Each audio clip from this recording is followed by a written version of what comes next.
Gardens are still pretty much asleep.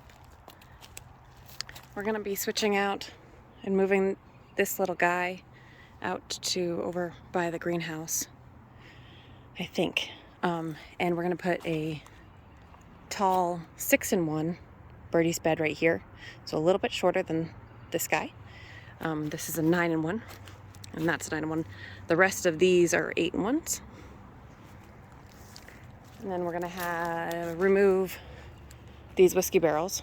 This is our asparagus, actually. I'm going to try to remove and transplant this out next to, you can kind of see over here, way over there. That's the straw over the garlic. That mulch area next to the stone wall, that's where the flower perennial bulb bed is. On the other side of that, I want to continue that garden and make that whole other area asparagus. So this is just 1-year-old asparagus, so I'm going to try to move it. We'll see how it goes. We won't be able to harvest it again for another 2 years, I think. Hopefully it'll come back. So I've never grown asparagus before, so we'll see how it goes. But we're going to put another 6-in-1 Birdies raised bed here at the end, so to kind of angle nicely back here, still leaving enough room for our tractor to go back around here. And then another Birdies 6-in-1 raised bed here. So those are on order. I think they're actually been shipped, which is exciting. These lower beds are the 8-in-1s. And some of you may have seen a picture. Maybe I'll post the picture in the video, but I was using the snow to kind of design out and get a really good visual of the spacing of adding actually a bed here. Right now we use this for the tractor, but we're going to actually add another or 3 beds actually connected here. There'll be the 8-in-1 low beds, and there'll be 3 connected, and they will end about where the greenhouse ends. So about here and over to again allow this whole path for the tractor to come around, and then we can go back down to our lower lot, out to the field garden, or around the other side of the greenhouse. But the nice part about this new bed, it will be long like those tunnel beds, but it's gonna be short, and it's gonna be as wide as our 8-in-1s. So we're actually buying 4 8-in-1 Birdies beds to put them together so that I have the extra panels from the 4th one to make them wide, if that makes any sense. So they'll be, again, close to, I think it's like, I can't remember exactly, 18 to 20 feet long bed, which I am roughly estimating I'll be able to put 2 rows of tomatoes in along the whole thing, and they will be about 14 on each side, so 28 tomato plants total, which will do new trellises along this whole bed for lower and lean like I did last year with the PVCs, but in this time I'll have one big long circle that I'll be able to use. Jay's working on cleaning out the evaporator. And I had to take a break because of all the vinegar. But I'm really excited about having this one big long lower and lean versus the multiple small ones, which will be great.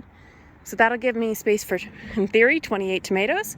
And then I'll still have these low beds for additional tomatoes, which will be potentially a mix of cherries and grapes. We'll also have probably 2 to 3 beds full of paste tomatoes. I did the San Marzano, which are indeterminate paste.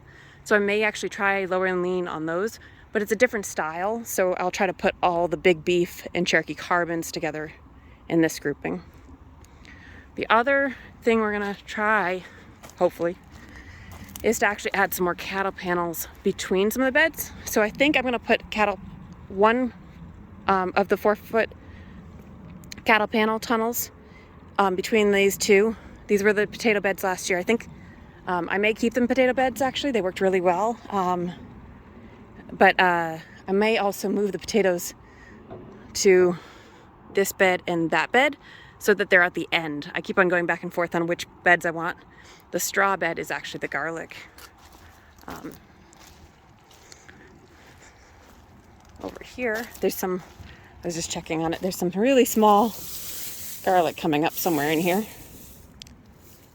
It's getting really dark. Not sure I'm going to even see it. Way behind where I was on garlic last year, because last year I did the garlic in the hoop house. Oh, here's one right here. So very small. Hopefully they'll come up really fast now in these raised bed. Then I have a bunch of garlic hopefully still out in the field. These were all the ones that the turkeys actually dug up out from the field. So I needed to replant them, so I figured just to be safe I will put them in the raised bed to protect them from the animals a little bit more. But yeah, so probably put a cattle panel tunnel there, and then I was toying with a cattle panel between these two beds too. That gives me a little bit more space for beans and peas out here, since I'm going to do cucumbers in the hoop house. That will hopefully help me cut down the squash bugs over there. And then we're going to try to do watermelon and pumpkins over this tunnel. I may sprinkle some beans in too. They don't mind being planted together.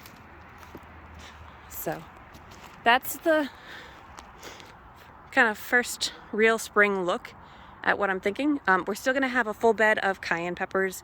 We're still going to have a full bed of bell peppers, and then we may actually have one of the 6-in-1s have a bunch of the fun, like orange and yellow, smaller sweet peppers out here. No bush beans this year. We'll have potatoes out here. I already started potatoes. I think I mentioned that earlier.